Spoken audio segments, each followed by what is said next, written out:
Hey everyone, welcome to the Web3 Music Wrap-Up, helping musicians, collectors, and enthusiasts stay plugged in as we work to change this industry. I'm Russ, and today we're going to be talking about the latest projects, initiatives, and resources that you need to know about. Alright, let's get right into it. This week, Mint Songs announced a fundraise of $3 million.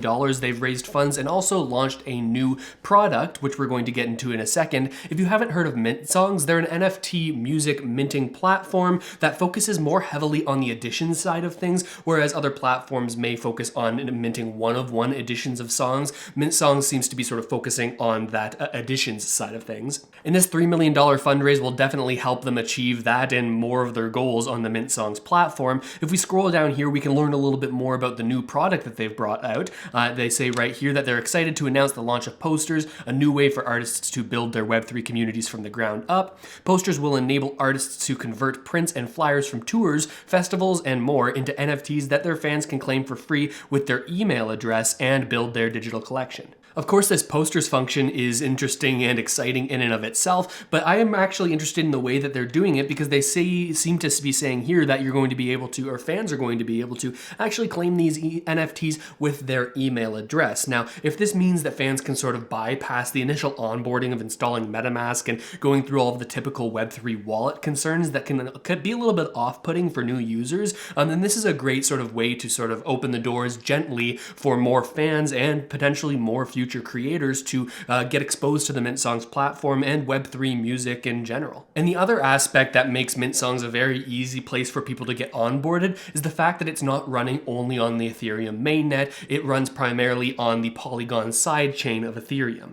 Long term, most Web3 users won't even be using the Ethereum mainnet, and they'll instead be using things like rollups, whether it's Optimism or Arbitrum or potential ZK rollups in the future. Now here, Mint Songs runs on Polygon, which isn't exactly a layer 2, meaning it doesn't actually inherit all of the security optimizations that come alongside Ethereum, but Polygon is something that sort of runs as a side chain alongside the Ethereum mainnet, and I do think that it's a very complementary system to Ethereum. Seeing Mint Songs grow like this and allow for more users to actually get in there without the friction of Ethereum gas costs is definitely a positive in my book. And if you look here on the same Twitter thread, and to honor this launch of their posters function, they have this Mint Songs Genesis poster. Now, I'm not sure if there are any still available. I was able to get my hands on one earlier in the week when I saw this, but I'll give you the link in the description of this video so you can go check it out for yourself. Next up, we have a brand new product launch, and that product is Sound.xyz. Sound.xyz is something that David, Matt, and Vignesh have been building for quite some time,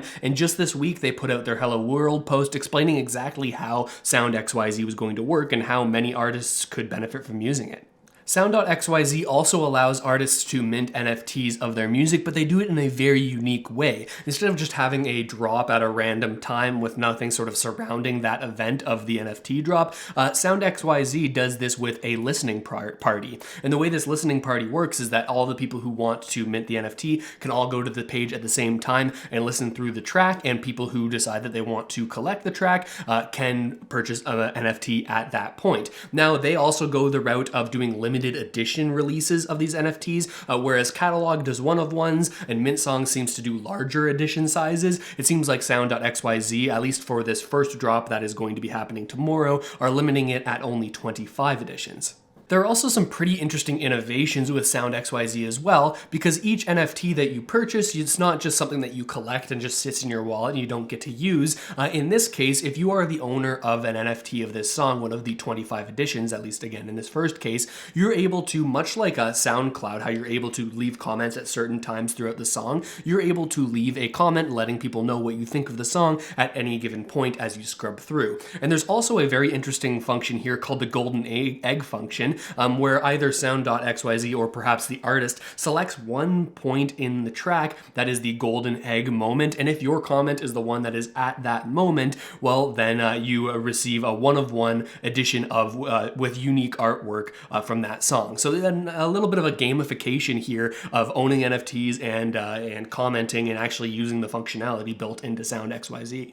Another thing that I think is so cool is the fact that artists on this platform actually own the smart contract through which they're minting the NFTs for their collectors, or the smart contract that their collectors are minting from, rather. This is so important because it allows the artists to actually have ownership over their community in the fullest sense of the word. And this is inspired by Manifold Studio. So what this is going to look like is that Sound.xyz users and artists may be able to deploy smart contracts without using any code themselves. Sort of like a no-code builder of an NFT music minting contract. So that's huge, because I think that this user interface that will actually allow artists to be the ones making decisions about the way that their smart contracts look and how their mints will actually roll out, well, I think that's a huge benefit to the users. And here's a little sneak peek of the user interface, again, about a day before their first drop goes live with Oshi's Childhood. That's the track that is dropping. And this user interface just looks fantastic. So shout out to the Sound.xyz people that have been working on this, because, man, it looks crisp and nice, and you gotta love an ape button.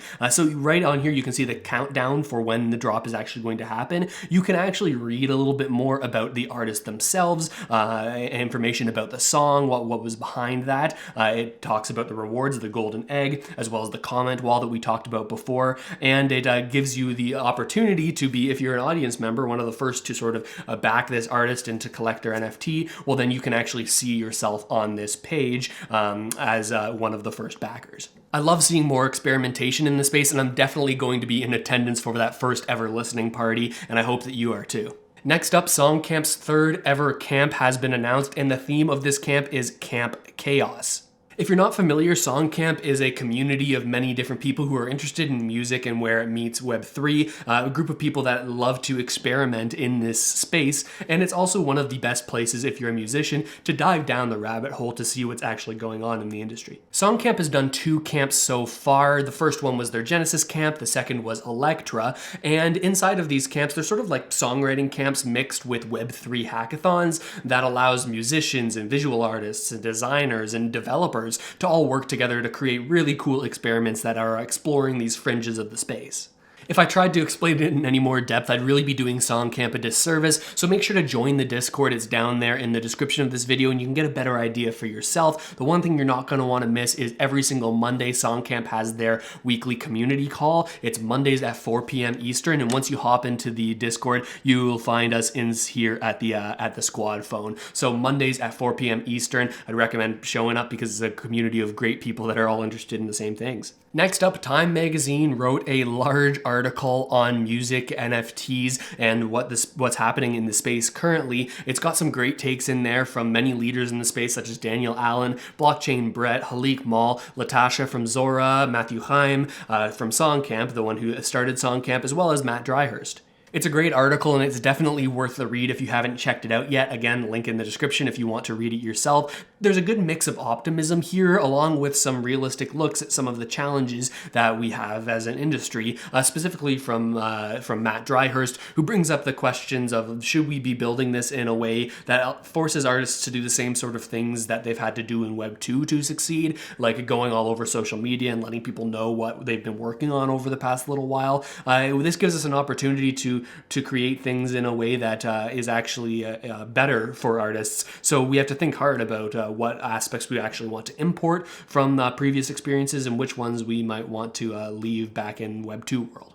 Next up, I wanted to show you a great Twitter space that you should definitely listen to, and there is a recording of it if you haven't checked it out yet. But this space was hosted by Sherry Hu of Water and Music, and it was one of the most impactful music Web3 spaces that I've listened in on. With so many new projects budding in this ecosystem, it's so important to look back at what has happened before so we can learn from those mistakes. Now, there was a whole bunch of development in 2017 and 2018, 2019 in the Web3 music space that many people who are currently around now aren't aware of. So Sherry's put together a great panel here of builders and participants that were actually around when those projects were being built, and they're able to actually provide some insight on what common pitfalls builders now can actually sort of skip over with this experience that we've learned from previous builders. One of the main ones was the challenges of working with the traditional music industry, especially when it comes to royalties and metadata, and some of them were suggesting that perhaps we sort of need to build a new system that doesn't try to sort of overlay the existing music system. The space was packed full of great insight that, if you're like me and weren't around when those things were being built in the future, has a ton of gems that you should definitely be writing down in your notebooks. But with all of that said, I hope this video has helped you out at least a little bit. If I've missed anything that you think should have been included in this episode, then make sure to respond to this on Twitter and let me know what you think should be included next time. And with that said, thanks so much for watching, and I'll see you next time.